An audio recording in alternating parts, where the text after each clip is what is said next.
Bismillahirrahmanirrahim. Assalamualaikum warahmatullahi wabarakatuh.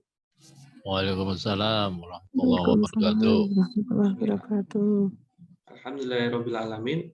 Assalatu wassalamu ala asrofil anbiya'i wa mursalin Sayyidina wa maulana Muhammadin wa ala alihi wa sahbihi ajma'in. Amma ba'd. Oke, alhamdulillah malam hari ini kita bisa bergabung bersama kembali ya dalam acara Dokter Sirkah yang beberapa waktu kemarin sempat vakum. Mohon maaf karena adanya kegiatan-kegiatan, jadi libur dulu. Nah, malam hari ini insya Allah kita masuk lagi ke dalam kegiatan Dokter Sirkah. Tapi malam hari ini insya Allah kita diskusi dan berbagi ilmunya, tidak hanya dengan saya sebagai Dokter Sirkah, tapi juga ada narasumber yang lain, yang ilmunya juga insya Allah dahsyat untuk mempelajari lebih dalam mengenai syirkah, terkhususnya mengenai laporan keuangan. Nah, beliau juga sudah lama malang melintang di dunia perkreditan ya. Suaranya kecil ya. Beliau juga sudah malang melintang di dunia perkreditan ya, hampir selama 20 tahun di perbankan, dan alhamdulillah sudah berhijrah dan mau berbagi ilmunya dengan kita agar bisa lebih paham lagi mengenai laporan keuangan. Nah, untuk itu kita sambut, apakah Pak El Chandra sudah standby di depan monitor? Assalamualaikum warahmatullahi wabarakatuh. Waalaikumsalam warahmatullahi wabarakatuh. Salam. Warahmatullahi wabarakatuh. Siap, bagaimana kabarnya Pak Chandra? Alhamdulillah. Sehat, ya? Baik, alhamdulillah. Siap, alhamdulillah. Kayaknya Pak Chandra juga sekarang sudah cukup sibuk ya, sering keluar kota berbagi ilmu dan juga mendakwahkan mengenai muamalah syariah ini. Yang salah satu yang kelebihan beliau adalah dulunya memiliki ilmu-ilmu yang konvensional dan sekarang masuk ke dalam ilmu syariah. Jadi beliau mempelajari pemahamannya itu lebih dalam apa sih perubahan atau perbedaan dari sisi yang konvensional dengan sisi syariah. Karena beliau menjalani dua-duanya, yaitu yang konvensionalnya itu dulu, sekarang sudah mempelajari yang syariahnya. Nah, insya Allah sangat menarik nanti apa yang akan disampaikan oleh Pak Chandra untuk berbagi ilmu ya, dan ini juga jadi bagian dari rangkaian kegiatan yang insya Allah akan dilakukan oleh Bisyara ID, yaitu sepensi Sekolah Investor Sirkah, yang mana Pak Chandra juga menjadi salah satu narasumber di dalam kegiatan tersebut yang akan dilakukan insya Allah di minggu depan. Nah, untuk itu kami persilahkan kepada Pak Chandra untuk berbagi ilmunya yang malam ini mengenai analisis finansial Sirkah. Monggo, waktu dan tempat kami persilahkan. Baik. Terima kasih. Assalamualaikum warahmatullahi wabarakatuh. Waalaikumsalam warahmatullahi wabarakatuh. Robbi shrahli sodri wa yassirli amri wahlul 'uqdatam min lisani yafqahu qawli. Puji syukur marilah kita panjatkan kehadirat Allah, yang mana pada hari ini kita diberi kesempatan untuk bisa hadir dalam satu forum, di mana forum ini kita membahas hal-hal yang berhubungan dengan syariat Allah. Alhamdulillah, karena tidak semua orang diberi kesempatan untuk melakukan ini, dan kita sedikit orang yang mendapatkan itu. Makanya kita patut bersyukur. Bapak Ibu sekalian, pada malam hari ini saya diundang oleh Bisyarah untuk berbagi atau sharing mengenai pengalaman dan mungkin sedikit informasi. Kalau berlebihan kalau dibilang ilmu, tapi sedikit informasi yang saya bisa share ke Bapak Ibu sekalian peserta pada malam hari ini. Jadi seperti yang disampaikan tadi oleh Ustadz Firly, bahwa memang saya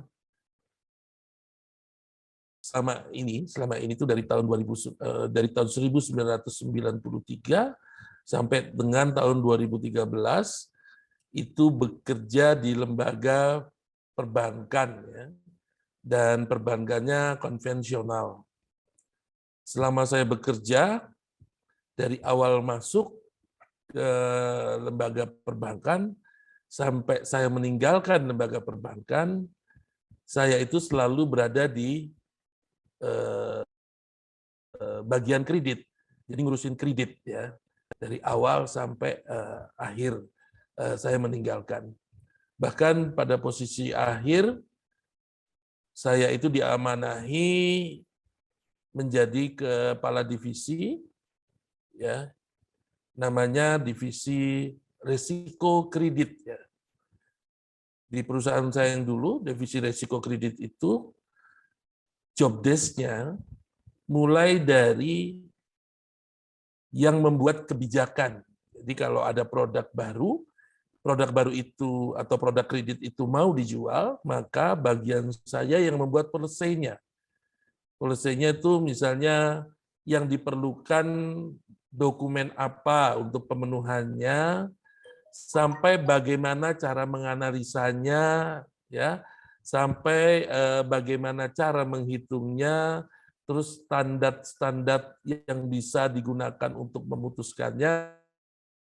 Hal-hal seperti itu kita sebut dengan policy, itu di bagian saya. Bagian saya juga, selain yang membuat policy-nya, bagian saya juga pemegang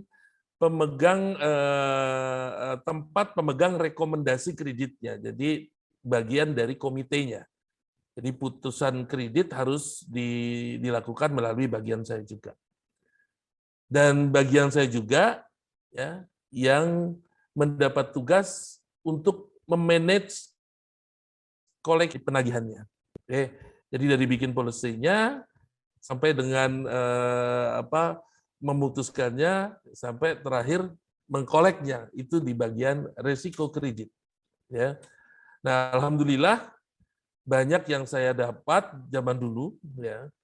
Tapi waktu hijrah memutuskan untuk keluar dari lembaga ribawi, saya dan mungkin juga beberapa teman yang melakukan ini yang sama dengan saya, keputusan yang sama dengan saya, itu sempat berpikir bahwa ingin melupakan apa yang pernah kita dapat dulu. Kita sempat berpikir begitu. Tapi seiring dengan berjalannya waktu, di mana saya alhamdulillah memperdalam ilmu fikih muamalah maliyah, gitu ya, memperdalam mengenai syirka, ternyata saya mendapati fakta yang berbeda. Di mana menurut saya dalam konteks syirka, ternyata ilmu-ilmu yang kami pelajari dulu ini malah dibutuhkan tuh di syirka. Jadi yang tadinya berniat ingin melupakan masa lalu dengan segala macam ilmu atau informasi yang kita dapat, itu saya jadi berubah pikiran tuh setelah itu. Oh, ternyata ilmu yang dulu itu saat ini dibutuhkan sama umat. Dan setelah saya berdiskusi dengan guru, ya, akhirnya saya menyimpulkan bahwa ilmu itu tidak salah, gitu loh. Ilmu itu tidak salah. Yang salah kan dulu menggunakan ilmunya untuk apa, kan gitu. Nah, jadi kalau sekarang ilmu itu saya gunakan untuk hal yang lebih tepat, lebih baik dan sesuai dengan syariat, itu tidak salah dengan ilmu. Dan akhirnya saya juga menyampaikan ke teman-teman saya yang punya background yang sama, dulunya bekerja di bank, ya, dan ternyata mereka juga di bagian kredit, analis. Saya saat ini bilang sama mereka, tahu nggak, ilmu kita dulu tuh ternyata dibutuhkan umat. Nah, ini yang saya simpulkan dari perjalanan itu. Apa sih sebetulnya yang saya omongin dengan bahwa itu dibutuhkan umat? Nah, inilah yang saya akan share malam ini kepada Bapak Ibu semua peserta yang ada di Zoom ini. Baik, saya masuk untuk minta izin untuk share screen. Siap. Silakan Pak Jan.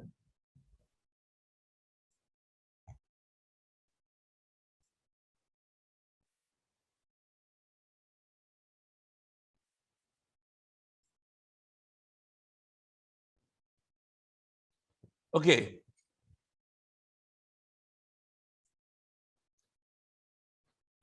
Apa yang saya maksud dengan bahwa ilmu kami dulu tuh ternyata dibutuhkan oleh umat pada saat ini, khususnya kalau berhubungan dengan masalah syirkah. Jadi seperti yang kita ketahui bahwa syirkah itu adalah kerja sama usaha dari dua pihak atau lebih yang sepakat untuk membuat kerja sama usaha, untuk berbisnis bersama, guna mendapatkan keuntungan. Gitu. Nah, sekarang dalam transaksi syirkah, ada transaksi yang berhubungan dengan uang, yang kita sebut modal. Di mana ada dari peserta syirkah atau para pihak dalam syirkah tersebut, yang salah satunya melakukan fungsi sebagai pemodal, orang yang memberikan modal. Berarti pada saat itu sedang ada transaksi, adanya perpindahan dana dari satu orang ke dalam syirkah. Pertanyaannya, kalau kita menjadi orang yang berfungsi sebagai pemodal itu, kalau kita sebagai pemodal, ya pertanyaannya, waktu kita mau naruh uang ini ke dalam syirkah, apakah perlu kita melakukan analisa terlebih dahulu? Menurut saya perlu. Tapi faktanya, jadi saat ini saya juga banyak didatangi orang untuk berkonsultasi mengenai syirkah. Dan biasanya yang datang konsultasi itu yang syirkahnya sudah bermasalah. Ya. Dari hasil konsultasi itu saya bisa menyimpulkan bahwa banyak sekali syirkah yang bermasalah disebabkan karena persiapan syirkahnya yang belum tepat. Persiapan syirkah, maksud saya persiapan syirkah di sini adalah sebelum mereka berakad, aktivitas apa yang mereka lakukan. Gitu loh. Karena kalau sudah berakad berarti sudah terikat. Nah, sebelum memutuskan untuk berakad, apa sih yang mereka lakukan? Khususnya pertanyaan ini saya tujukan kepada para pemodal. Wahai para pemodal, apa yang kamu lakukan kalau ada orang, kalau ada pengelola, kalau ada pihak yang ngajak kita kerjasama usaha? Apa yang kita lakukan? Nah, kalau saya lihat kebiasaannya para pemodal itu lebih konsentrasi kepada masalah syirkah yang ditawarkan, terutama dalam hal ini mengenai bagi hasilnya. Konsentrasinya kebanyakan di situ. Pak, syirkah sama saya aja. Nanti bisa dapat 50-50. 50%. Waduh. Dia berkonsentrasi di situnya. Ya. Mereka kurang berkonsentrasi ke hal-hal untuk memastikan bahwa 50% itu nanti bisa, mungkin, wajar, atau tidak terjadi setelah mereka bersyirkah. Itu kurang tuh di situ. Oke. Sekarang saya coba melakukan perbandingan. Perbankan. Di perbankan, kalau orang mau ngasih kredit atau bank mau ngasih kredit, ya, mereka selalu punya teori yang namanya 5C. 5C.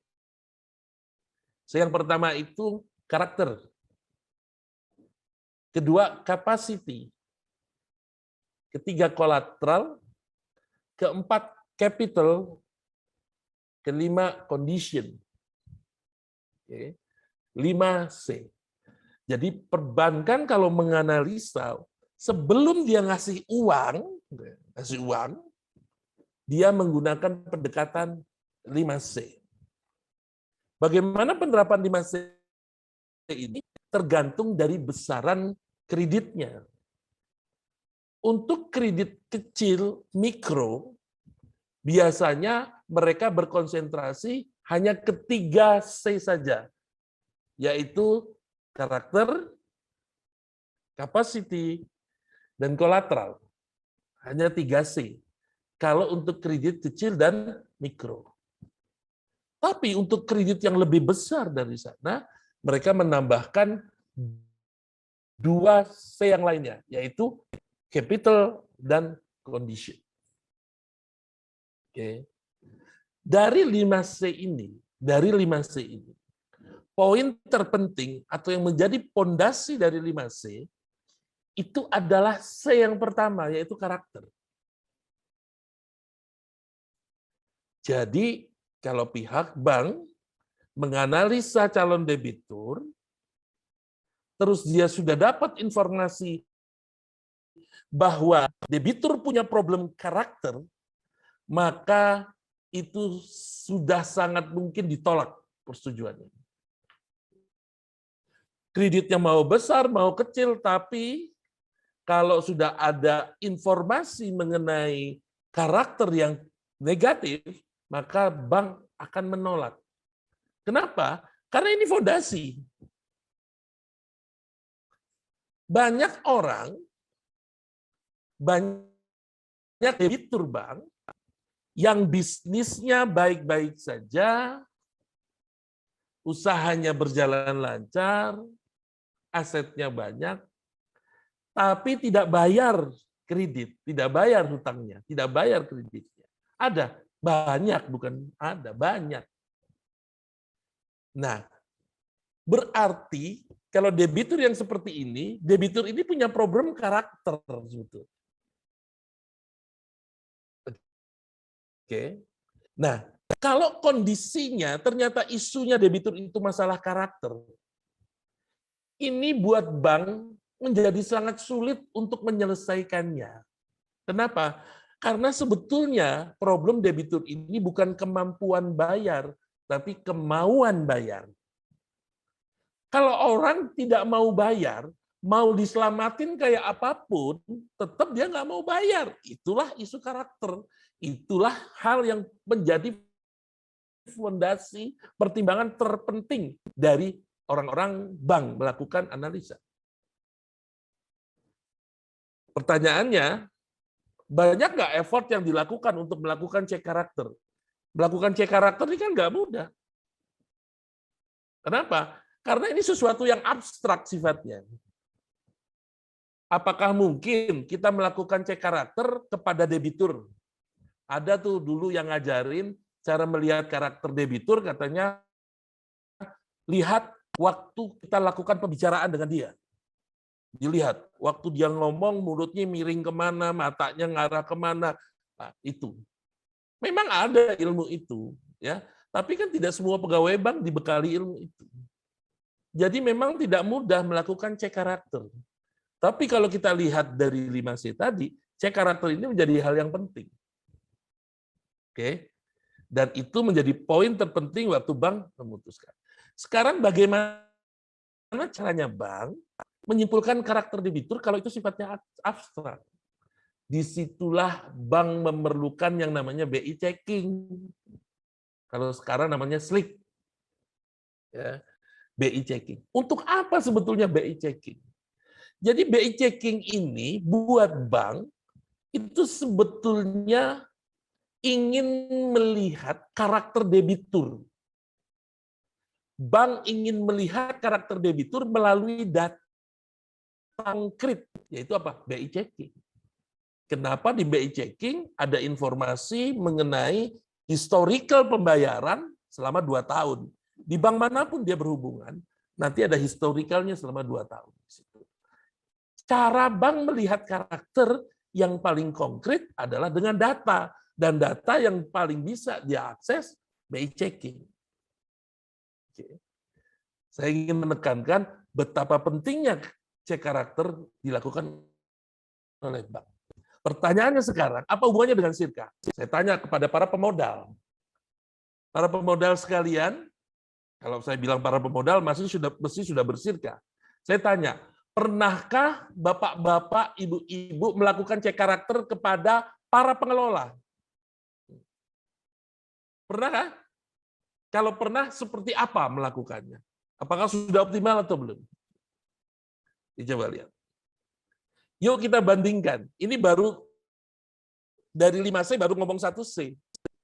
Coba bayangkan sekarang, bank Bahkan yang memberikan kredit mulai dari jutaan, puluhan, ratusan, sampai miliaran, bahkan ada yang triliunan.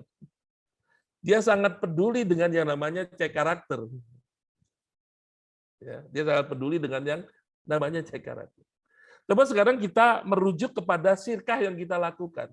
Berapa besar modal yang Anda masukkan ke dalam sirkah? 1 juta? 2 juta?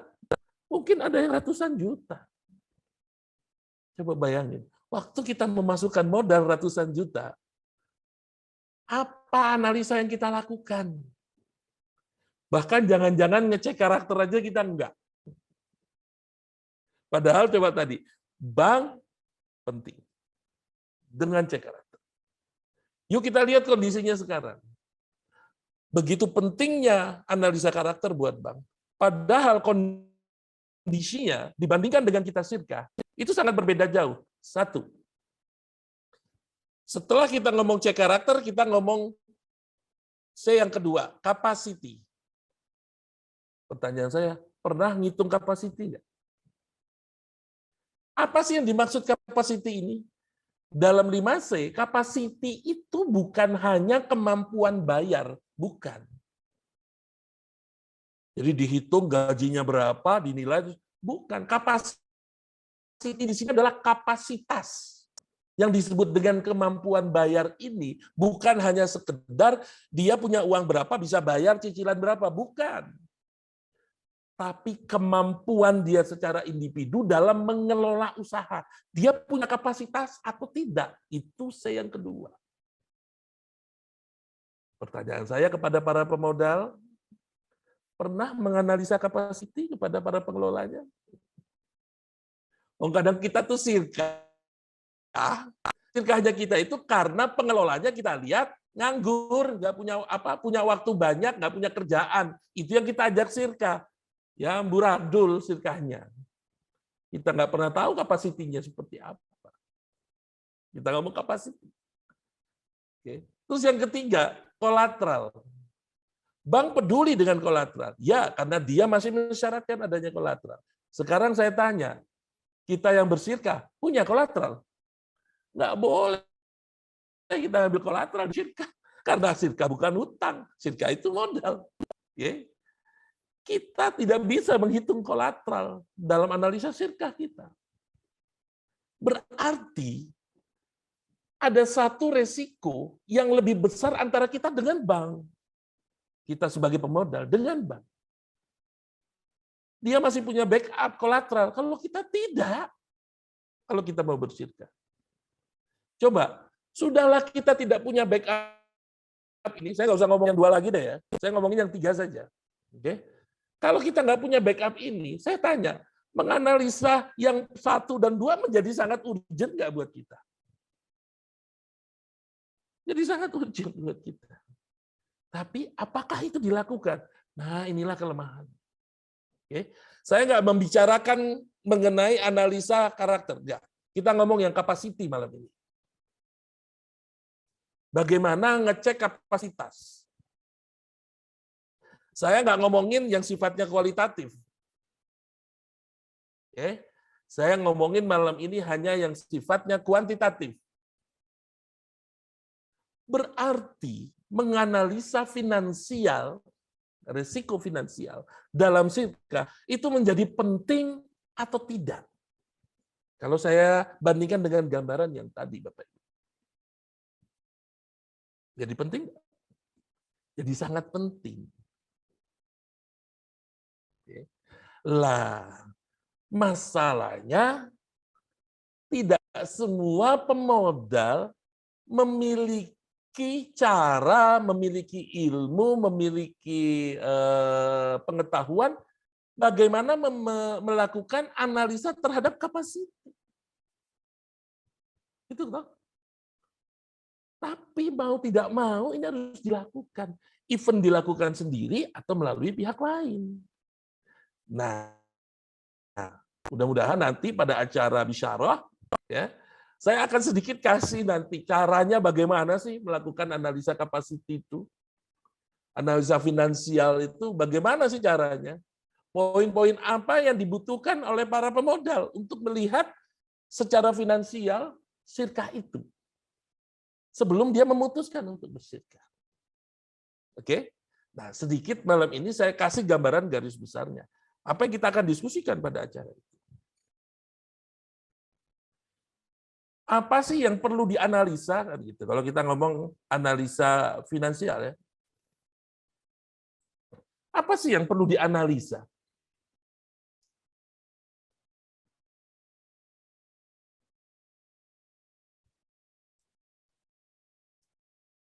Oke. Kita bicara bisnis existing. Coba berapa banyak Bapak Ibu sekalian bisnis existing itu nih ya. Jadi yang kita mau syirkahkan itu bisnis yang sudah berjalan, bukan bisnis baru. Itu yang saya maksud dengan bisnis existing. Jadi ada teman kita mungkin sudah menjalankan bisnisnya. Oke. Terus tiba-tiba dia datang kepada kita untuk meminta tambahan modal. Ya kita tahu dia punya bisnis, ya. Nah, itu yang saya sebut bisnis existing. Berapa banyak dari kita waktu ada penawaran syirkah terhadap bisnis existing, kita melakukan analisa dulu terhadap bisnis yang berjalan saat ini. Berapa banyak yang kita lakukan itu? Saat ini yang kita lakukan menganalisa laporan keuangan existing-nya, berapa banyak yang dilakukan sama para pemodal? Coba, apakah diskusi pada waktu mau kerjasama syirkah lebih banyak mendiskusikan masalah bagaimana syirkah ke depan?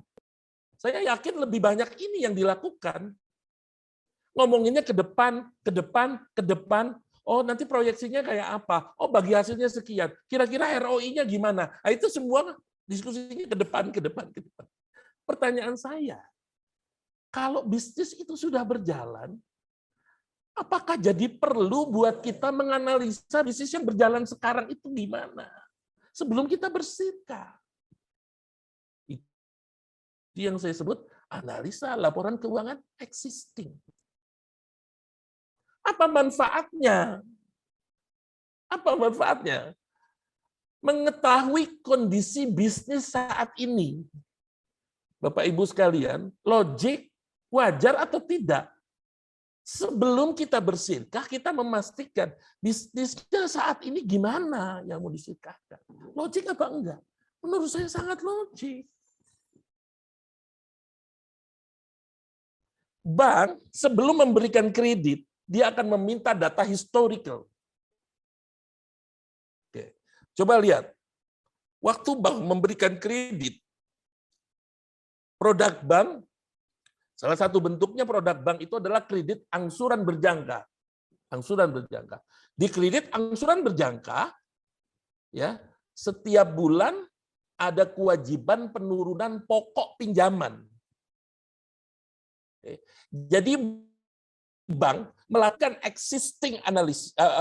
melakukan analisa terhadap existing bisnisnya, padahal produknya dia itu diantaranya adalah kredit angsuran berjangka. Kredit angsuran berjangka itu setiap bulan ada pokok yang turun. Artinya apa? Setiap bulan kalau debitur ini bagus, maka resiko bank akan semakin turun tuh. Gimana ngelihatnya? Karena pokoknya semakin turun. Dengan produk yang kayak gini aja resikonya, dia merasa perlu untuk melakukan analisa bisnis existing. Sekarang saya tanya, syirkah apakah boleh menurunkan modal setiap bulan? Boleh nggak? Enggak boleh. Nggak boleh. Dia akan terus ada sampai syirkahnya putus. Tuh, berarti kalau kita bandingkan produk syirkah dengan produk bank, lebih beresiko syirkah. Tapi coba yang kita lakukan apa coba untuk terhadap hal yang lebih beresiko?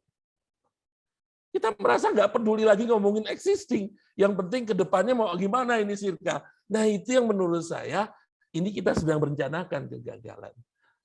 Untuk apa jadi kita melakukan analisa ini? Ya, apa goals-nya? Waktu kita melakukan analisa ini, goals-nya adalah memastikan bahwa bisnis yang sekarang itu kondisinya sehat, kurang sehat, atau tidak sehat. Sekarang saya tanya, Bapak Ibu, kalau Bapak mau jadi pemodal, ditawari kredit yang kurang sehat, mau apa enggak? Pasti enggak mau. Mau. Oke. Lah pertanyaannya, apakah kita tahu bisnis yang akan disirkakan ini sehat atau tidak sehat kalau kita tidak menganalisanya? Oke. Nah, jadi mungkin sudah mulai muncul kesadaran ini kepada Bapak Ibu. Oh iya ya, penting ya kayak gitu ya segala macam. Tapi kan selalu problemnya, tapi gimana caranya? Kan gitu. Caranya gampang, daftar ke acara spasinya bisyarah. Nanti kita diskusi di sana. Oke. Jadi yang pertama, langkah yang harus kita lakukan kalau kita mau melihat capacity dari sisi kuantitatif, yang harus kita lakukan adalah melakukan analisa terhadap laporan keuangan existing. Jadi begitu ya, kami juga di Trust Solution Syariah, banyak orang yang meminta kepada kami mencarikan pemodal. Tapi SOP kami bilang begini, kami akan membantu orang mencarikan pemodal, tapi syaratnya pengelola bisnisnya harus kami analisa dulu bagaimana existingnya. Kami harus memastikan dulu bisnis existingnya sehat atau tidak sehat. Kalau dari hasil analisa kami ternyata bisnis existingnya kurang sehat atau tidak sehat, maka kami akan bilang kepada pengelola tersebut, mohon maaf Bapak, Ibu, kami belum bisa membantu mencarikan pemodal. Anda harus memperbaiki dulu bisnisnya. Itu yang kami lakukan. Sudah ada yang mencoba? Banyak yang mencoba datang ke Trust. Ada kemarin dari Lolos Bandung. nggak? Ada Oh, dari iya. Bandung. Oke. 2 orang datang khusus ke Jogja. Baru sampai cuma istirahat sebentar, dia langsung datang ke kantor kami. Mau presentasi untuk dicarikan pemodal. Oke. Nah, presentasilah mereka. Kebutuhannya, jadi bisnisnya adalah jual beli beras. Bisnisnya jual beli beras. Jadi dia punya toko beras. Tapi dia sedang berencana membuat pabrik penggilingan beras. Oke. Dia minta atau perlu modal 500 juta. Oke. Kami tanya, mohon maaf Bapak, modal 500 juta ini untuk yang mana? Untuk jual beli beras atau untuk pabrik beras? Dia ngomong pabrik apa? Untuk jual beli beras. Pabrik beras sudah bisa saya handle sendiri, Pak. Oh, oke.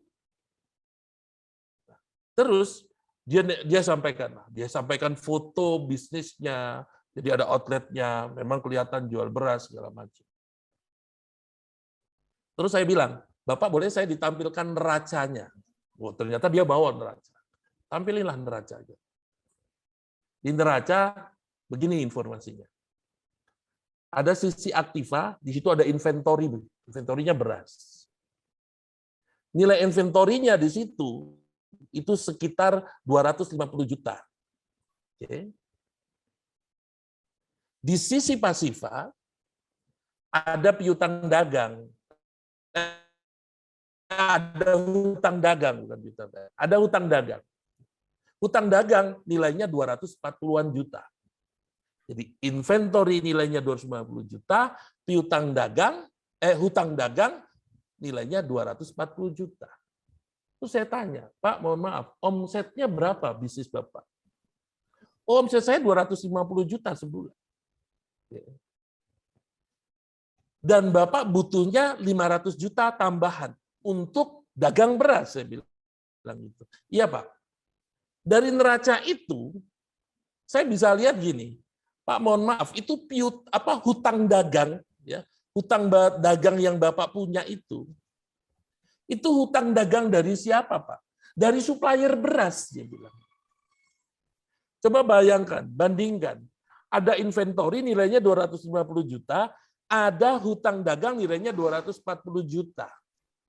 Jadi di tengah inventory nilainya 250 juta, hutang juga nilainya 240 juta.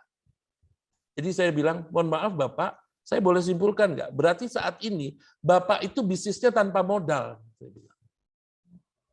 Loh, enggak Pak, saya pakai modal. Iya, tapi kalau dari laporan keuangan ini Bapak tanpa modal. Saya bilang. Kenapa?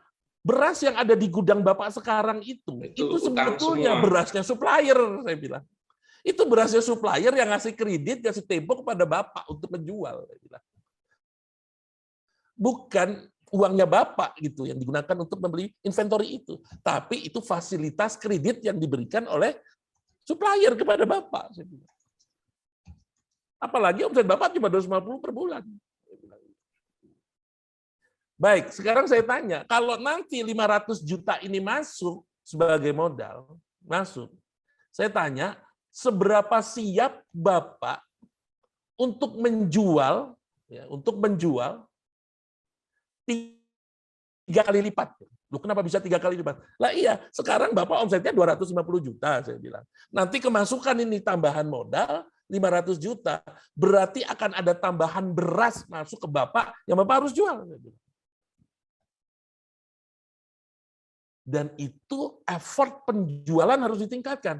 Sekarang saya tanya, Bapak punya strategi apa untuk melakukan persiapan atau untuk meningkatkan penjualannya? Ada strategi lain nggak? Jadi dagangnya tuh toko ya cuma buka toko gitu aja. Punya penjualan online nggak? Tidak.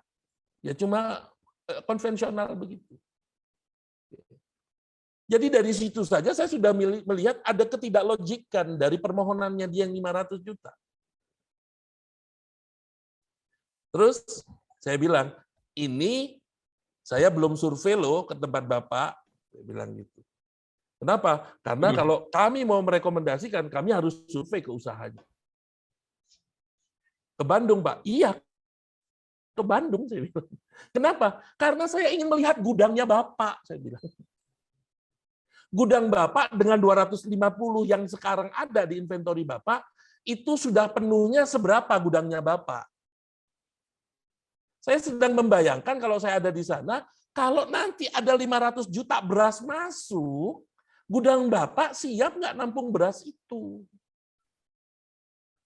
Kalau ternyata gudang nggak siap, kan muncul pertanyaan besar lagi gitu loh. Oke. Coba, ini yang saya sampaikan, ini masih ngomong analisa existing business ini. Jadi saya merasa bahwa sebetulnya kebutuhan modal untuk syirkahnya kayaknya lebih banyak untuk pabriknya, bukan untuk bisnis jual beli berasnya. Jadi kemarin alhamdulillah mereka pulang dengan tangan hampa karena kita bilang, mohon maaf Bapak kami belum bisa bantu. Karena nggak make sense ya penawaran. Belum make sense. Ininya ya. Belum make sense. Oke. Nah ini kan hal-hal yang perlu ya kita diskusikan. Saya nggak ngerti makanya kadang pemodal harus ya apa ya? Menurut saya ya saya kembalikan lagi ke bapak-bapak pemodal. Harus seperti itu nggak sih gitu loh. Tapi kalau saya merujuk ke cara perbankan aja yang tadi secara level resiko lebih kecil daripada modal yang masuk, dia melakukan lebih detail dari kita lakukan kalau kita mau syirkah gitu. Jadi menurut saya yang harus dianalisa finansial pertama adalah existing data, existing business. Untuk apa? Goals-nya untuk melihat sehat atau tidak sehat atau kurang sehatnya bisnis. Kalau tidak sehat atau kurang sehat, sebaiknya bisnisnya disehatkan dulu. Baru ngomongin syirkah. Gitu. Mohon maaf Pak Chandra, berarti kalau ada yang menawarkan seperti itu kan seharusnya kita juga jadi open minded bahwasanya wah berarti ini jangan-jangan untuk hal yang lain gitu ya. Loh iya. Jadi ini penting ya tujuan itu. Bapak Ibu sekalian ya, mohon maaf ya. Kredit bermasalah, saya selalu merefer ke kredit ya. Problem kredit bermasalah itu yang terbesar terjadi dengan alasan apa? Karena apa sih? Karena 2 hal. 1, terjadi side streaming. Side streaming itu mintanya untuk modal kerja, tapi begitu uangnya cair dipakai untuk konsumtif. Modal kerja itu tujuannya kan produktif. Dia akan mendapatkan hasil kalau uang itu dimasukkan jadi dalam modal kerja.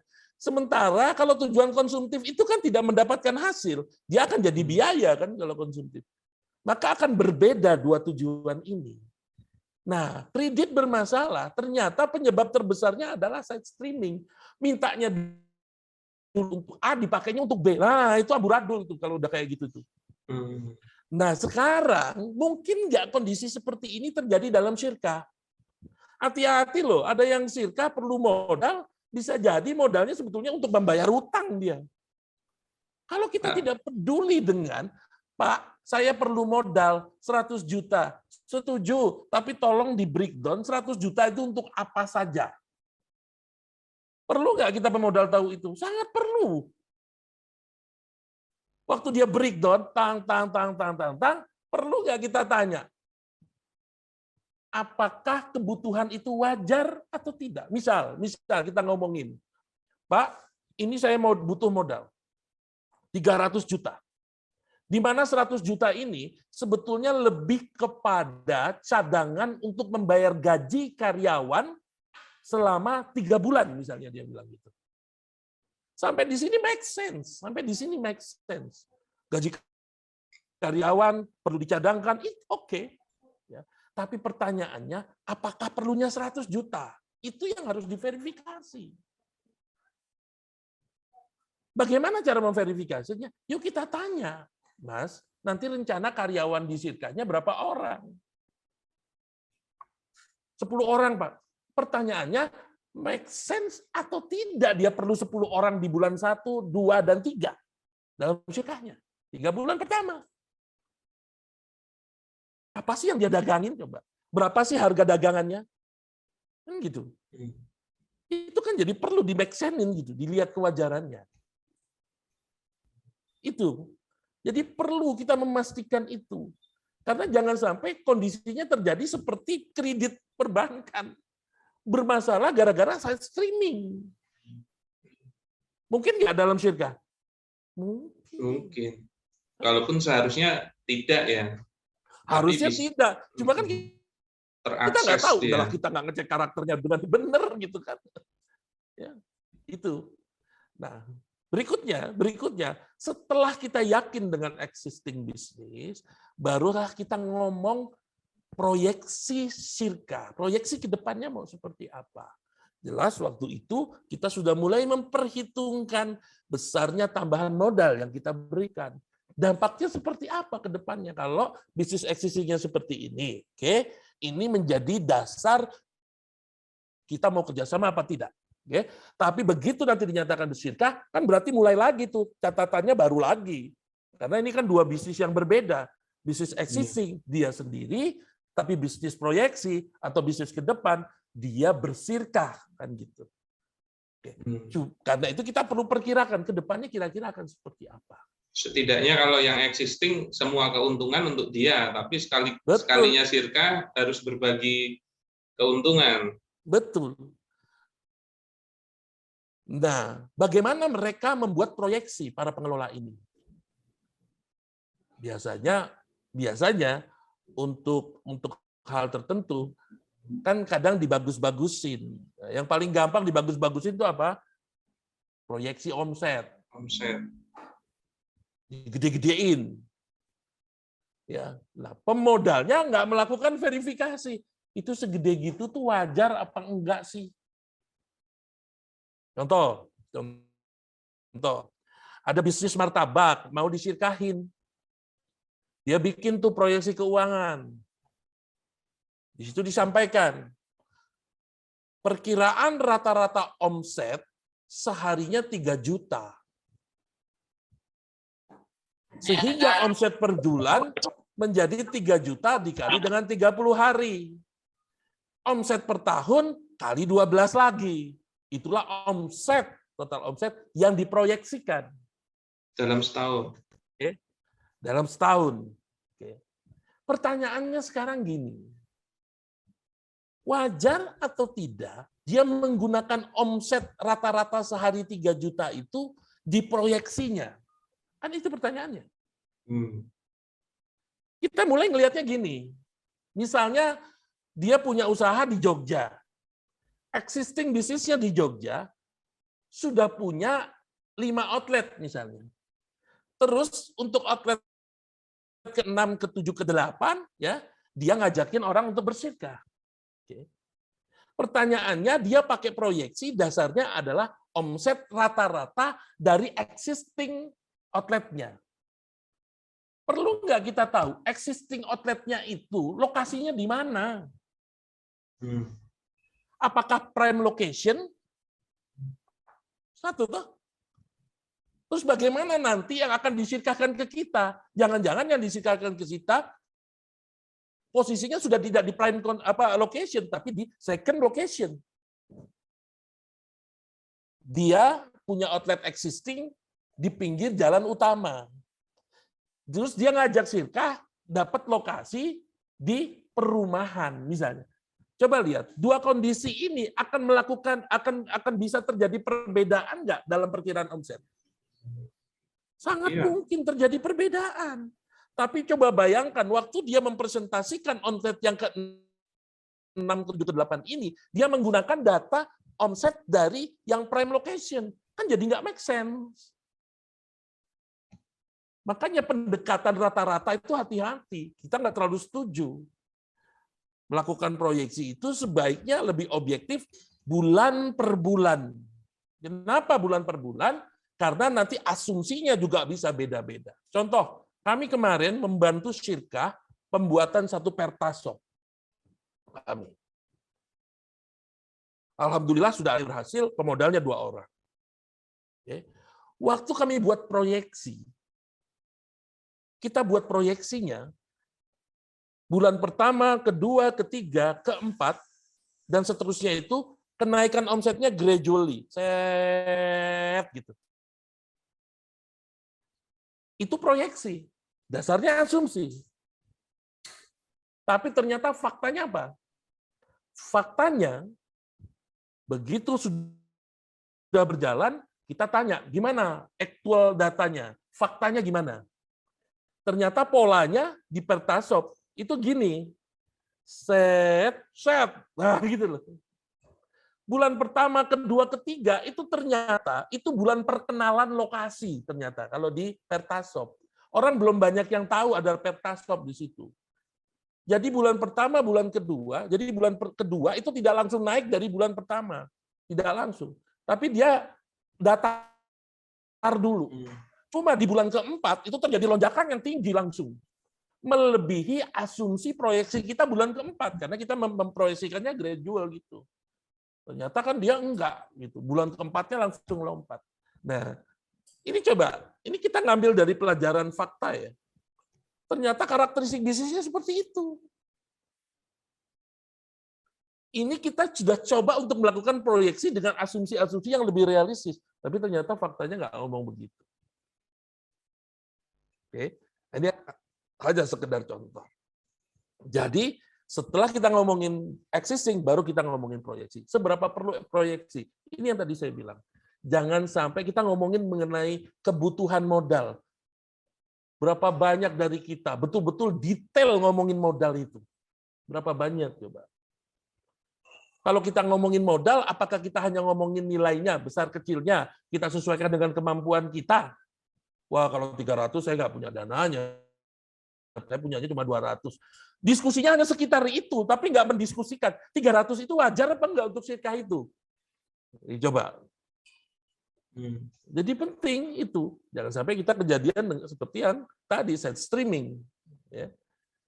Nah, apa ya manfaatnya kita melakukan proyeksi? Memprediksi kondisi usaha yang akan disedekahkan. Sebagai pemodal, kita tentunya ingin tahu. Kalau kami harus membandingkan, kalau kita harus membandingkan, kita punya uang nih, ya kita nggak usah ngomongin syariat dulu nih ya. Kita punya uang, memilih uang ini kita taruh di deposito bank, atau memilih uang ini kita sedekahkan. Untuk memilih ini kan kita harus punya dasar, oke? Kita tanpa memenjarakan syariah ya. Iya, tanpa memenjarakan. Tapi kita harus punya logiknya kan gitu. Kalau kita taruh ke bank, keunggulannya apa? Oh, lebih aman, resikonya lebih kecil. Katanya kan gitu. Oke. Kalau ke bisnis, oh resikonya lebih besar. Oke. Sekarang kita bandingkan, deposito bank berapa nilainya? Oh, 4% misalnya. Itu pun prime. Ya, prime interest, apa bunga yang paling bagus. Terus nanti dipotong dengan pajak 20% dari pajak bunga. Ya. Berapa dapatnya kalau kita taruh? Misalnya kita punya 100 juta, taruh di bank dapatnya berapa? Nah, kita kan ingin waktu kita memutuskan untuk bersyirkah, kita ingin kalau saya taruh ini ke dalam syirkah dengan tingkat resiko bisnis yang lebih besar, kira-kira saya bisa dapat itu belum tentu dapat ya. Itu di berapa sih bagi hasilnya? Pengen tahu nggak kita? Menurut saya harusnya kita pengen tahu. Karena itu ada perhitungan return on investment. Pemodal-pemodal yang sudah sangat berpengalaman, dia akan menghitung berapa ROI-nya kalau saya masuk ke bisnis kamu. Berarti harus dihitung kalau perlu ROI. Karena itu jadi perlu melakukan proyeksi keuangan yang di dalamnya kita juga bisa menentukan perkiraan ROI-nya berapa. Setelah tahu nilai ROI-nya, kita bisa membandingkan ROI yang ditawarkan ini menarik seberapa menarik dibandingkan bunga deposito, kan gitu. Kalau ternyata ROI yang ditawarkan dalam bisnis ini, ya ternyata itu hanya 1-2 kali dibandingkan bunga deposito, buat investor tidak menarik. Belum menarik ya. Ya. Nah, tapi pertanyaannya, apakah kita sampai ke sana berpikir? Apakah kita sampai ke sana menganalisa? Oke. Jadi tujuannya melakukan analisa proyeksi, goalsnya apa? Tadi melihat kewajaran kebutuhan modalnya. Kedua, memverifikasi kewajaran asumsi proyeksi yang digunakan. 3 juta yang tadi saya bilang, wajar atau tidak wajar untuk proyeksi syirkahnya. Ya, menghitung potensi ROI-nya. Ya, memperkirakan jangka waktu syirkah yang wajar itu berapa lama. Jangan sampai jangka waktu syirkahnya dibuat lebih pendek dari perkiraan bagi hasilnya. Gitu. Terus mengetahui perkiraan kapan bagi hasil bisa diberikan. Dengan menghitung proyeksi kita jadi tahu, oh bagi hasil, jelas bagi hasil yang sesuai syariat ya, yang setelah mengamankan sisi modal, itu kapan sih bisa dilakukan? Nah, kita jadi perlu tahu. Ini kegunaan kita melakukan analisa proyeksi. Oke. Bagaimana caranya? Monggo silakan hadir di acara Subvensi ya, Ustaz ya. Subvensi ya. Hadir di acara subvensi, kita diskusi bagaimana caranya. Ya, nanti saya akan sharing pengalaman saya mengenai bagaimana caranya. Oke. Baik, Ustaz, saya rasa itu saja yang bisa saya sampaikan malam ini. Oke. Monggo saya kembalikan. Oke, siap. Matur nuwun ilmunya yang sangat-sangat bermanfaat Pak Chandra, dan ternyata ilmu yang terdahulunya di dunia perbankan ya begitu ya. Kalau perbankan itu kan sebenarnya dasarnya kapitalisme. Mereka memang nggak memperhatikan sisi-sisi syariah, dalil dan lain-lain, tapi memang mereka itu serius mengerjakan bisnisnya. Makanya prosedur-prosedur yang dibuat yang seperti disampaikan Pak Chandra itu menjadi standar ya. Di luar adanya permainan di belakang itu semisalnya. Tapi memang standarnya itu tidak segampang itu juga ya Pak Chandra dalam menggelontorkan kredit.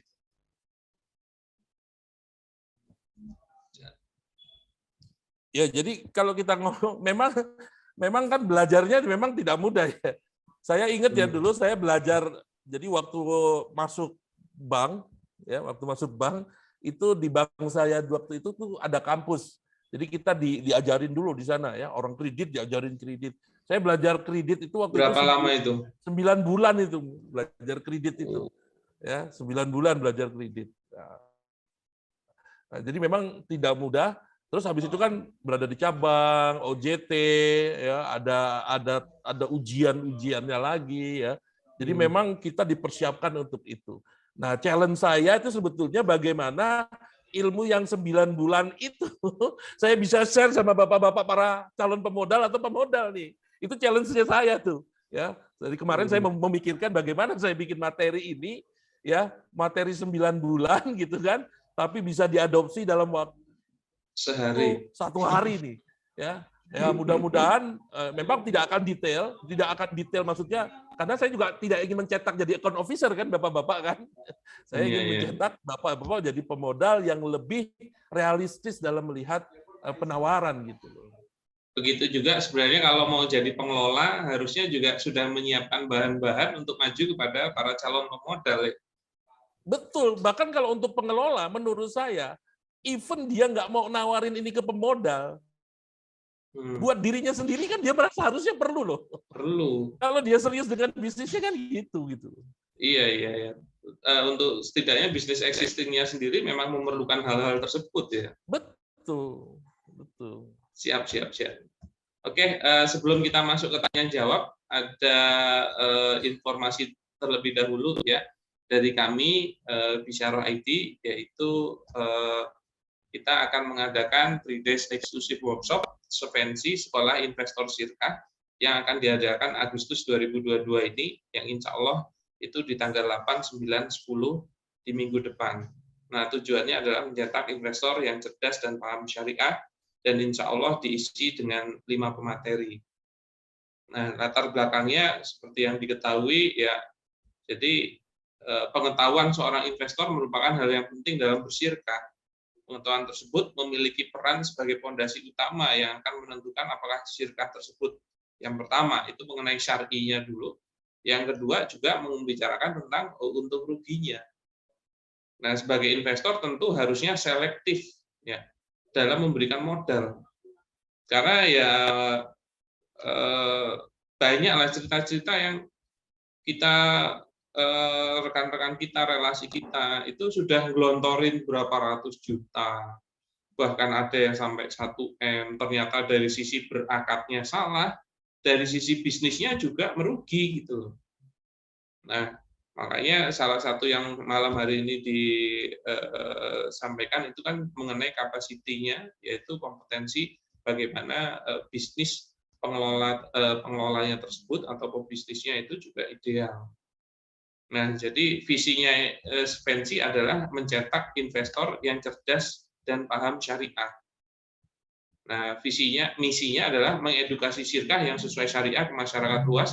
Alhamdulillah beberapa tahun belakangan ini mulai bergaung yang namanya syirkah, dan masyarakat sudah mulai aware terhadap syirkah tersebut.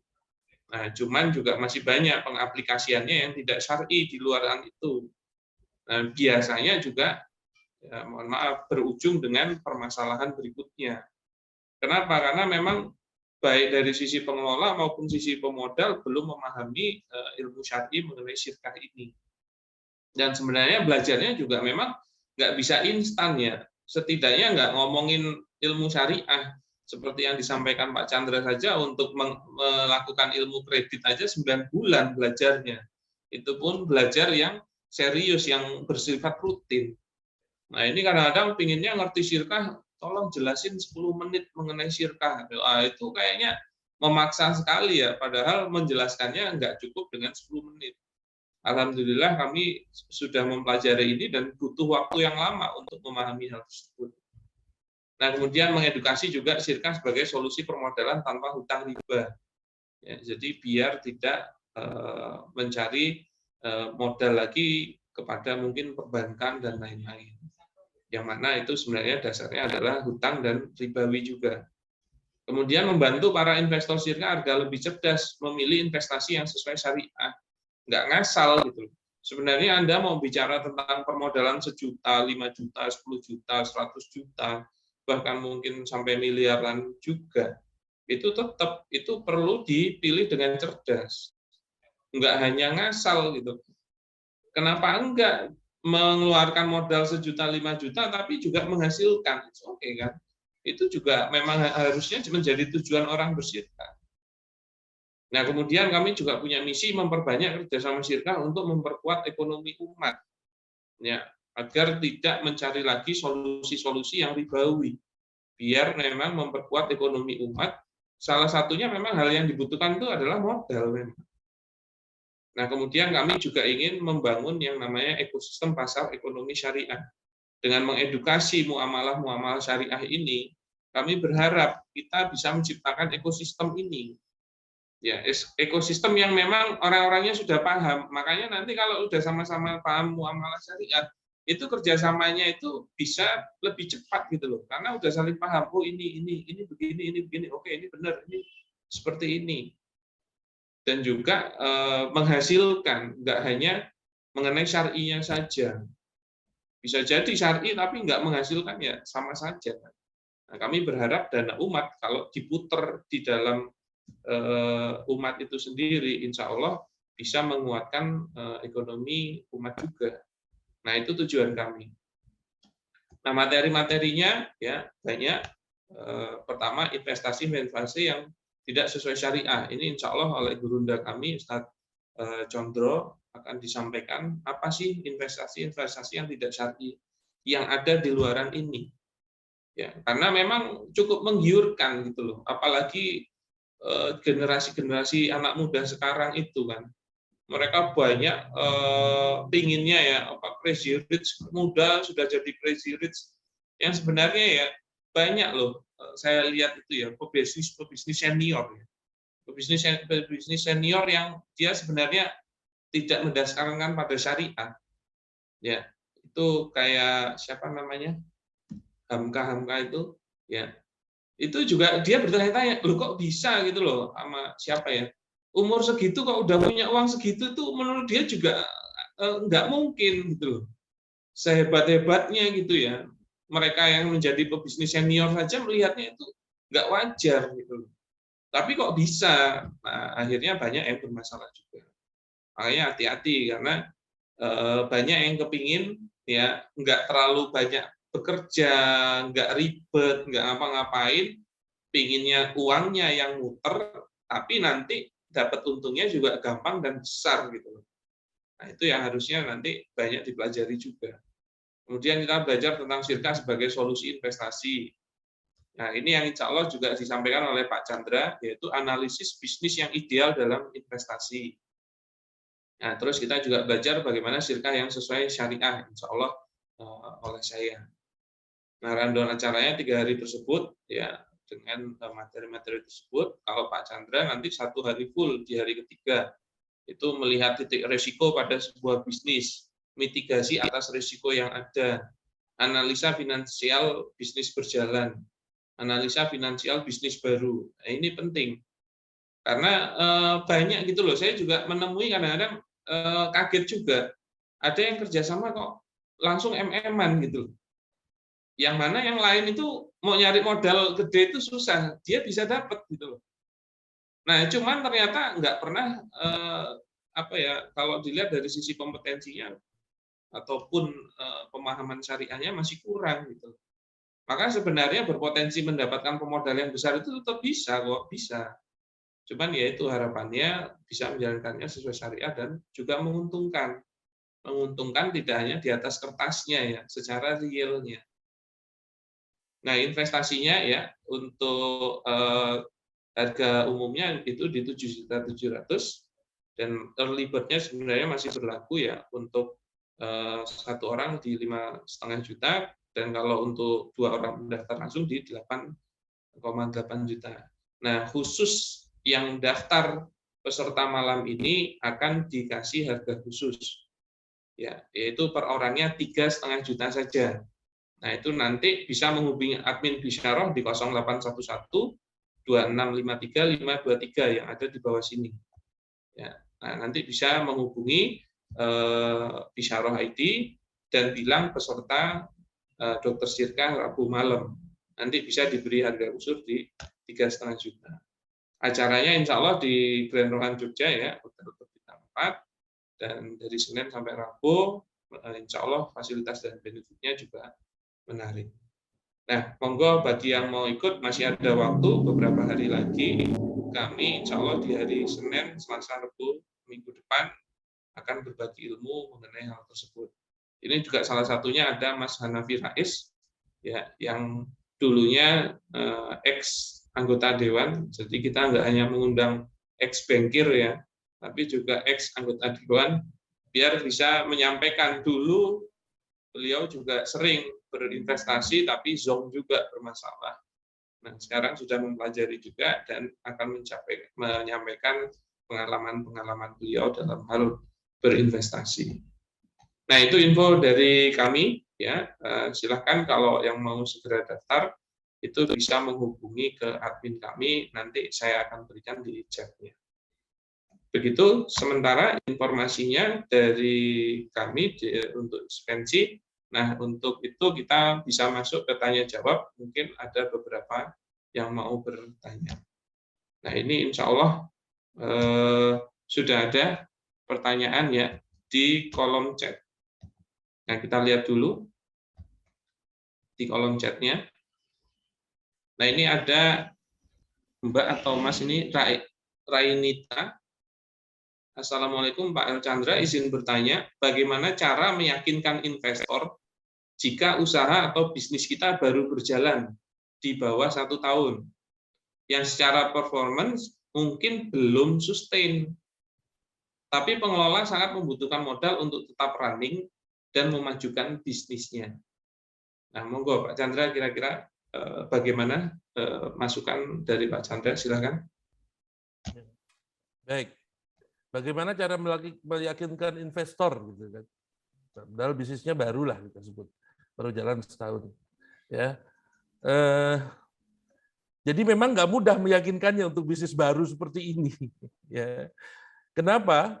Karena bank sendiri itu punya aturan. Ya. Itu saya ingat aturan BI.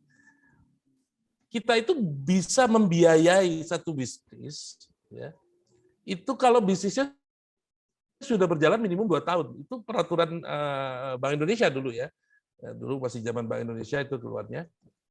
Itu 2 tahun. Artinya apa? Artinya waktu regulasi ini ditentukan, diputuskan, pasti Bank Indonesia punya data. Ya, maka keluar regulasi itu. Datanya apa? Memang bisnis-bisnis yang di bawah 2 tahun ya, itu punya resiko lebih tinggi kan gitu. Nah, sekarang itu lebih bisa dibuktikan lagi dengan apa? Dengar dong sekarang startup banyak mulai berjatuhan, banyak mulai mem-PHK orang. Ya, jadi dulu saya itu rada bingung ya. Orang mau memberikan modal besar kepada startup. Itu dulu tuh saya ini kok kayak di luar teori gitu loh. Ya. Di luar teori. Jadi saya bilang Bank Indonesia pasti pakai data untuk memutuskan bahwa minimum lama usaha itu 2 tahun untuk bisa dibiayai, gitu kan. Tapi di kondisi startup itu nggak diberlakukan, gitu kan. Nah, itu. Jadi kalau kita melihat kewajarannya itu seperti itu. Jadi kalau menyambung pembicaraan ini memang jadi perlu effort yang lebih, ya. Terus kalau ditanya terus bagaimana caranya agar bisa ya mencari pemodalnya, memang tidak bisa pemodal yang tidak kenal sama Anda, Mbak. Ya. Paling tidak kalau dia belum percaya sama bisnis Anda, paling tidak dia percaya sama Anda gitu. Carilah pemodal-pemodal yang Anda punya relasi yang mungkin dulunya Anda punya reputasi di bisnis itu, tapi belum menjadi owner bisnis misalnya.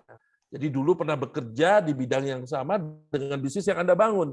Nah, orang yang mengenal Anda pasti kan akan lihat, oh dia dulu pernah bisnis di sini, sehingga dia bisa melihat kapasitinya sebetulnya sudah ada. Cuma dulu dia belum menjadi owner, sekarang menjadi owner. Jadi dibutuhkan orang-orang yang memang sudah mengenal Anda. Kalau memang kondisinya bisnis Anda itu baru. Lebih susah lagi kalau ternyata bisnis ini baru dan Anda betul-betul memang baru juga melakukannya. Itu lebih susah lagi.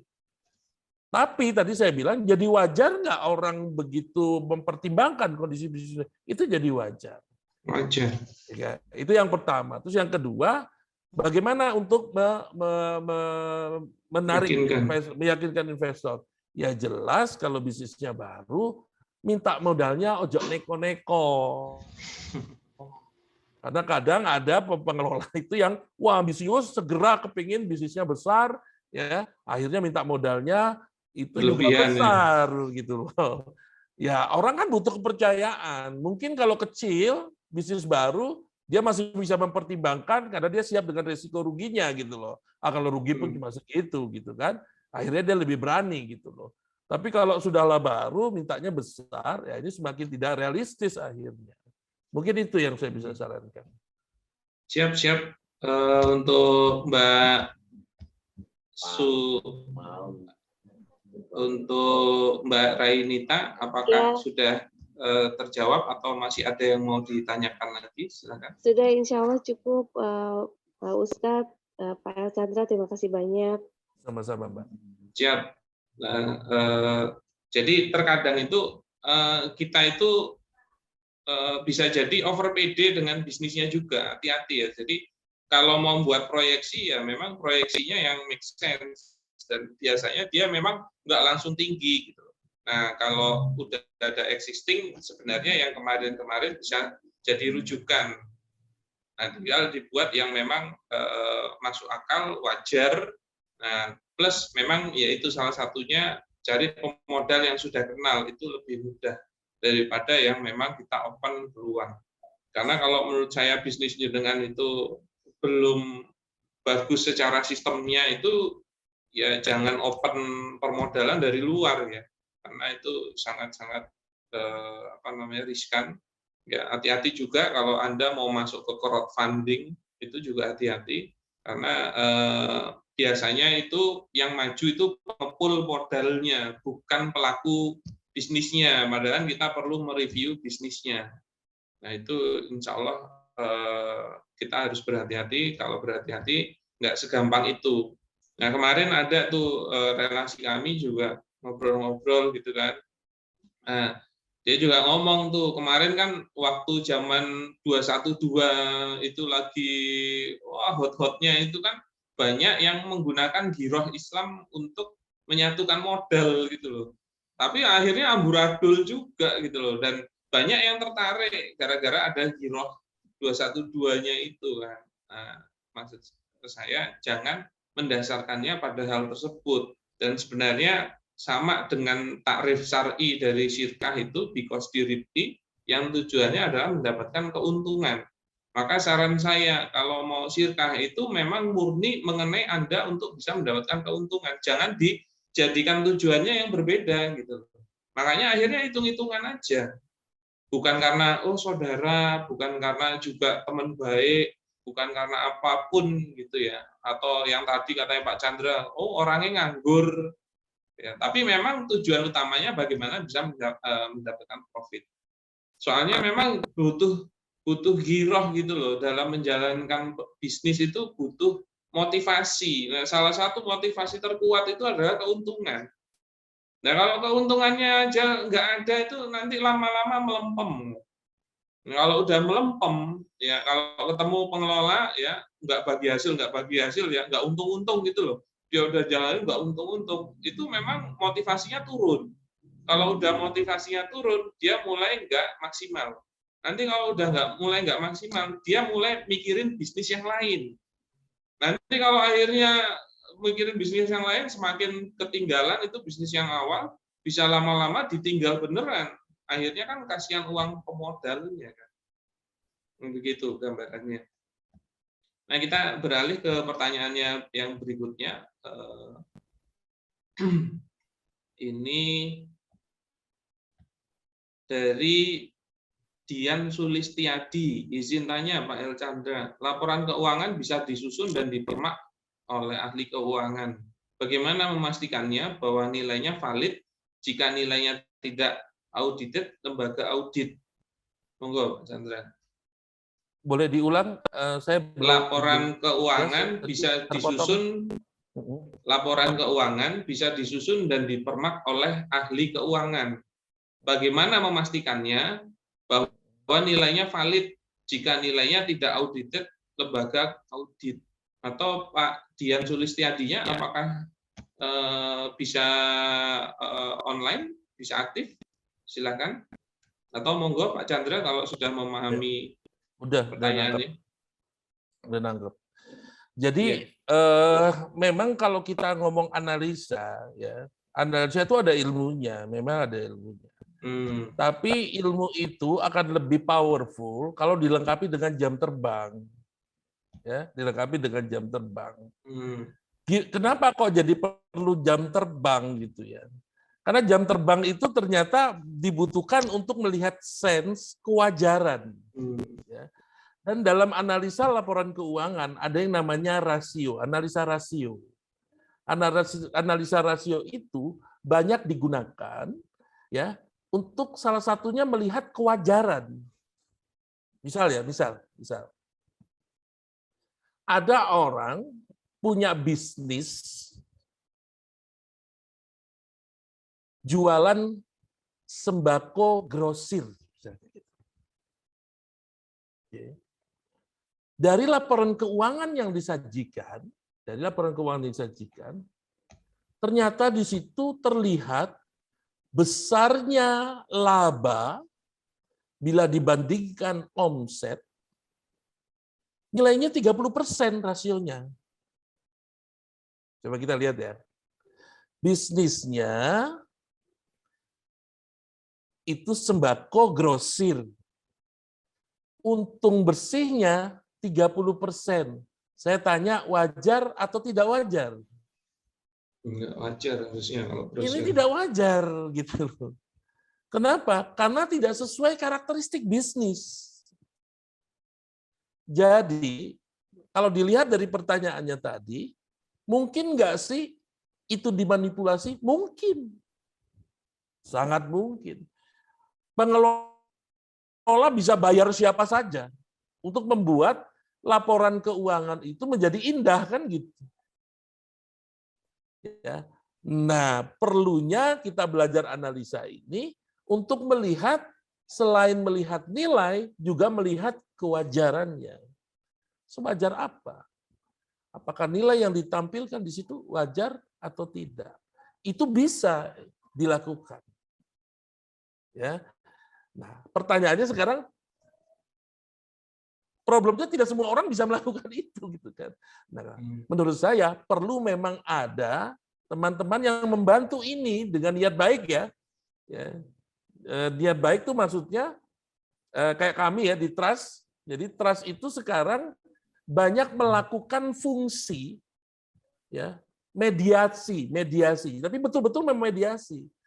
Ada pemodal, ada pengelola, kami ada di tengah memediasi untuk mengamankan pemodal dan membantu pengelola.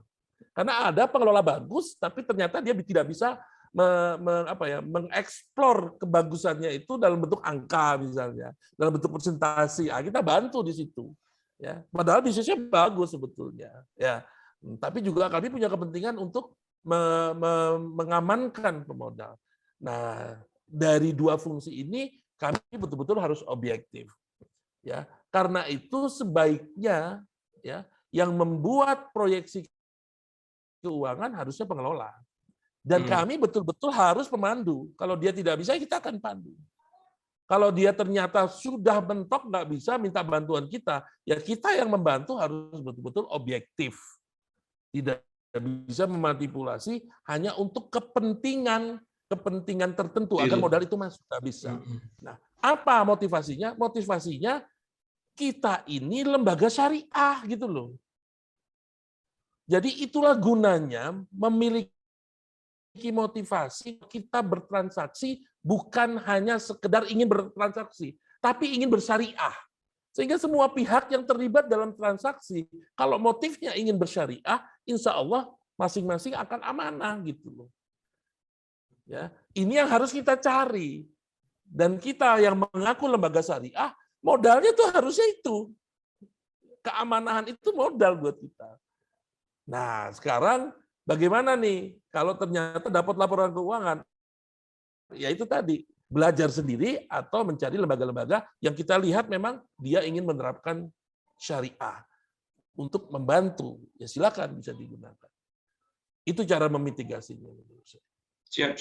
Jadi salah satu solusinya adalah kalau tidak mampu itu menghubungi lembaga-lembaga yang bisa membantu mensolusikan, membaca data-data itu ya. Betul. Karena Nah, kayak tadi misalnya disentil masalah crowdfunding gitu. Nah, ini memang rada susah. Lembaga crowdfunding itu objektif tuh rada susah. Kenapa? Karena ujungnya crowdfunding itu IPO. Pada waktu dia IPO, dia butuh modal besar untuk bisa dimasukkan ke dalam bisnis yang dianalisa, kan gitu. Kenapa? Karena fee yang dia dapat itu tergantung besarnya modal yang masuk. Dalam kita menentukan, kalau kita lembaga yang sama, itu kita kan yang kita gunakan akad ijaroh. Akad ijaroh itu tidak bisa fee-nya dihitung berdasarkan modal yang masuk. Baru fee-nya berapa persen dari modal. Itu nggak bisa kalau akad ijaroh. Nah, itu bisa kita bedakan. Kalau crowdfunding, dia punya kepentingan untuk membesarkan angka modal. Kenapa? Karena ada akad yang salah yang dia gunakan, dia menentukan besaran fee berdasarkan modal yang masuk pengalihnya. Akhirnya dia punya kepentingan untuk gede-gedein modalnya. Bagaimana caranya gedein modal? Caranya mempercantik bisnis yang akan dia tawarkan agar modalnya banyak yang masuk. Jadi dia punya kepentingan melakukan itu nggak untuk objektif mempercantik jadinya bisnisnya. ya. Betul gitu loh. Nah, sudahlah tadi syariatnya dilanggar karena dia melakukan akad ijarah tapi memintanya berdasarkan persentase, ya kan? Itu juga udah salah gitu. Kalau kami yang betul-betul mau melakukan secara syariah, dari eksekusi akadnya pun kita udah harus benar dulu. Ijarah ya ijarah. Gitu. Itu mungkin. Siap-siap. Menarik ya, semakin menarik kalau kita bahas lebih lanjut. Dan sebenarnya kan untuk apa juga ya kalau kita dasarin dengan syariah itu mempermak laporan keuangan. Maksudnya mempermak itu kalau menaikkan nilai yang tidak wajar itu ya nanti jatuhnya bisa membohongi juga atau memanipulasi.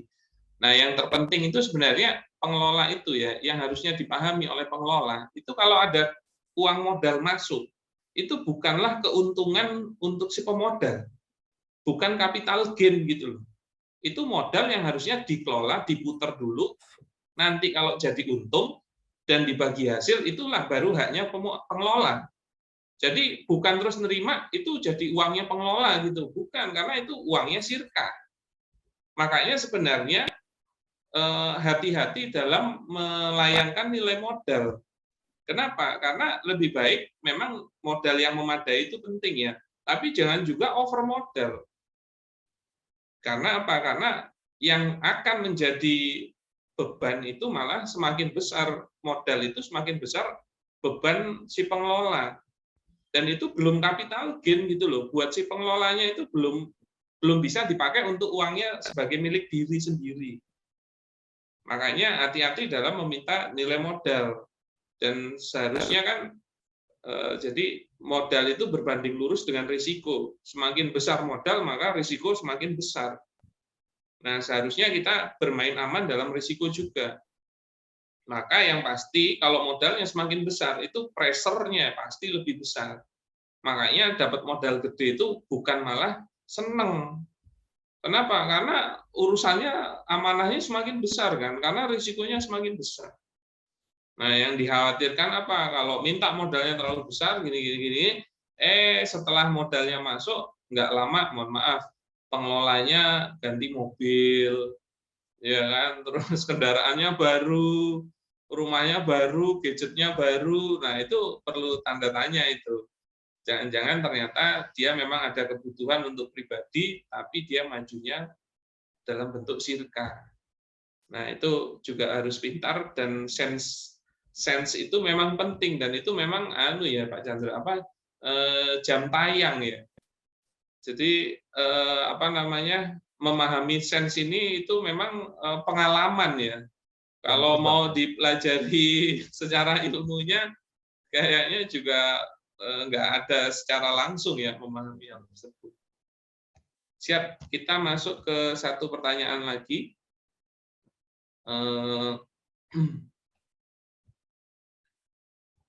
ini ada penyampaian dari Fakhrian Dwi Putrama. Menurut saya ini cukup bagus ya. Ini ilmu bagian kredit di bank dan semua harus dianalisa 5C dan on the spot juga. Masih juga dibahas di komite kredit. Nah, bila ilmu yang dijalankan sama seperti perbankan, cara sirkah, ya, jadi maksudnya mungkin sirkah itu prosedurnya sama kayak yang diterapkan di perbankan. Itu sirkahnya menjadi aman karena sudah diperhitungkan risiko dan proyeksinya dan asumsi kenaikannya. Nah, samalah, jadi usaha Anda memang harus sehat, jalan manajemen baik, baru di ACC sirkahnya. Jadi ya memang nggak bisa ujuk-ujuk berharap di ACC kalau sirkahnya aja amburadul gitu loh, atau bisnisnya itu amburadul. Nah, itu juga hal yang penting. Kemudian ini ada yang pertanyaan berikutnya. Nah, ini ada yang tanya ini, izin tanya bagaimana memitigasi risiko investor terkait investor dalam sirkah mudharabah pada ranah amanah. Sedangkan investor 100% nggak boleh terlibat dengan proses pengelolaan. Nah, monggo Pak Chandra. Ya, memitigasi risiko investor. Memitigasi risiko investor kan gitu ya. Iya, sedangkan investor kan kalau di dalam sirkah itu tidak boleh masuk dalam pengelolaan kalau dia pemodal murni. Nah, itu bagaimana Pak Chandra? Baik. Inilah pentingnya persiapan sirkah.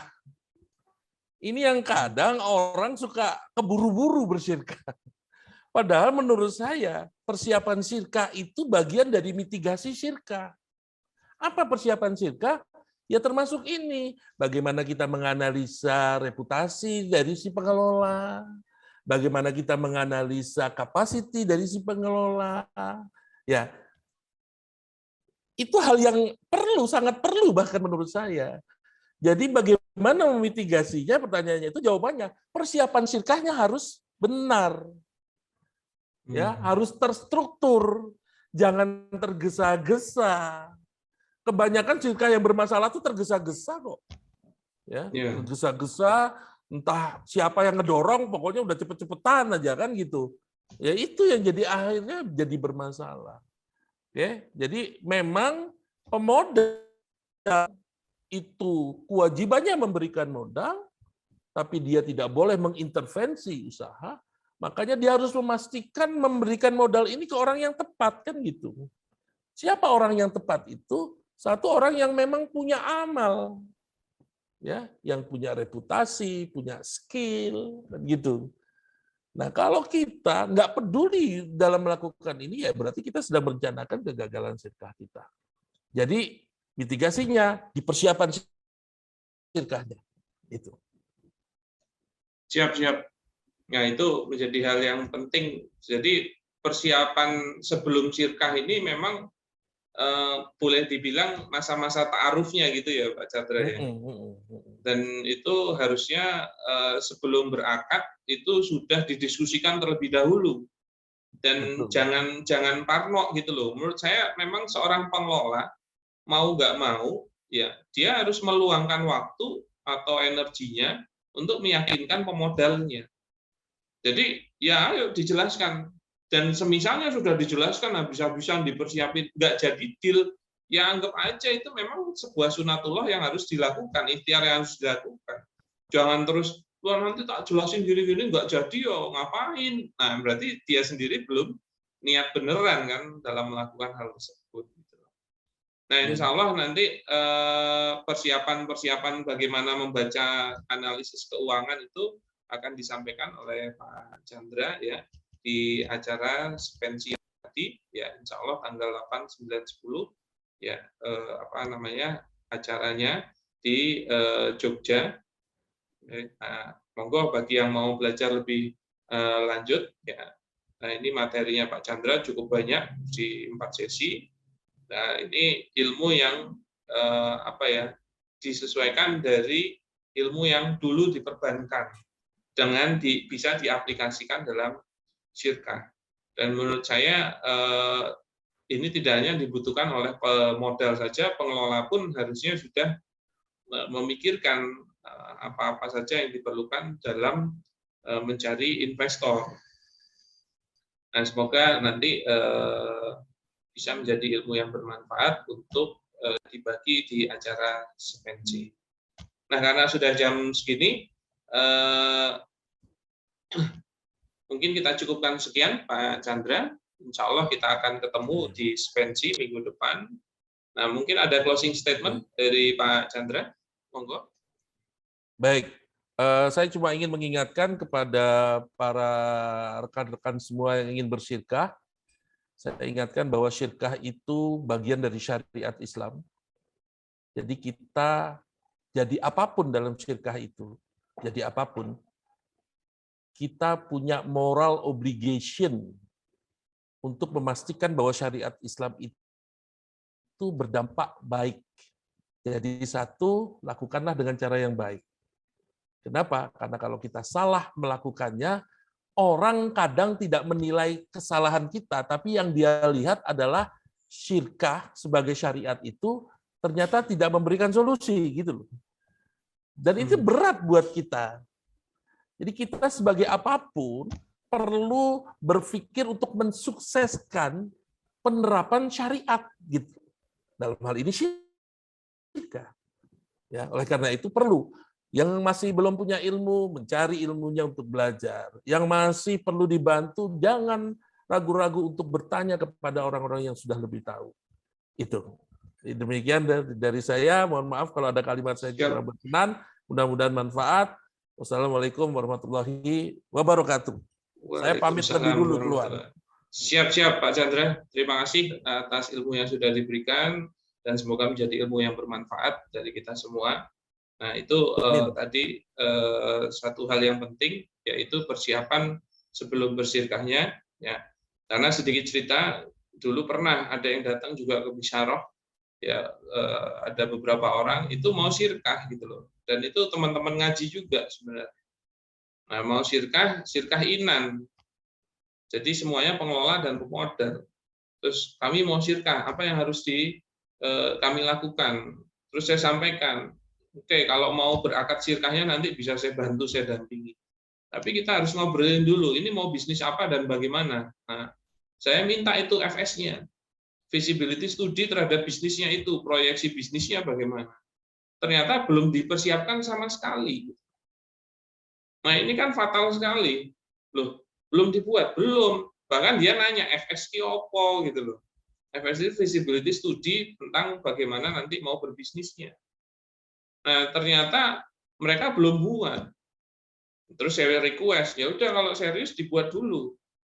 Itu padahal mereka pengelola dan pemodal loh ya, itu tetap harus serius. Oke, mau dibuat berapa lama? Terus mereka bilangnya 1 minggu. Oke, berarti minggu depan kita ketemuan lagi, sudah nyiapin FS-nya. Iya. Nah, itu ternyata 6 bulan sampai sekarang berlalu, mereka belum balik-balik lagi. Ternyata apa? Belum mempersiapkan hal tersebut. Nah, setahu saya ya mereka juga nggak jadi syirkah gitu. Nah, makanya untuk memahami memilih syirkah yang dengan cerdas ini salah satunya adalah harusnya membuat persiapan yang matang. Oke, begitu. Karena udah jam segini, kita cukupkan sekian. Ya, kami menyampaikan terima kasih atas kehadirannya. Nah, ini mungkin nanti bisa dibuat kelas untuk pendidikan pengelola agar pengelola bisa mempersiapkan proyeksi dan lain-lain. Nah, sebenarnya kami juga ada sekolah yang satunya, yaitu Spasi, Sekolah Pengelola Syirkah. Nah, itu sudah kita lakukan di batch pertamanya kemarin di bulan Maret. Nah, insya Allah di bulan November akan ada Spasinya. Nah, kalau Spasi malah sampai 5 hari. Nah, makanya terus ikuti terus info dari bisyarah. Nah, saya mengaturkan banyak terima kasih atas kehadirannya dan juga mohon maaf atas hal-hal yang kurang berkenan yang telah disampaikan. Semoga apa yang kita diskusikan atau pelajari malam hari ini menjadi ilmu yang bermanfaat. Sekian dari kami, kita tutup dengan membaca hamdalah. Alhamdulillahirabbil alamin, dan kita sempurnakan dengan doa kafaratul majelis. Subhanallah. Asyhadu an la ilaha illallah. Siap, matur nuwun, syukran, afwan minkum, akhirul kalam. Assalamualaikum warahmatullahi wabarakatuh. Waalaikumsalam warahmatullahi wabarakatuh. Oke, terima kasih Pak Waalaikumsalam Bambang. warahmatullahi wabarakatuh. Oke, siap, sami-sami. Syukron, Pak Pramadi, Pak Sehat-sehat Pak Budi. Ustadz. Oke, matur nuwun, Pak Lukman. Waalaikumsalam. Oke, Pak Bambang. Insya Allah ketemu minggu depan, oke. Ya Allah, amin. Oke, siap. Assalamualaikum.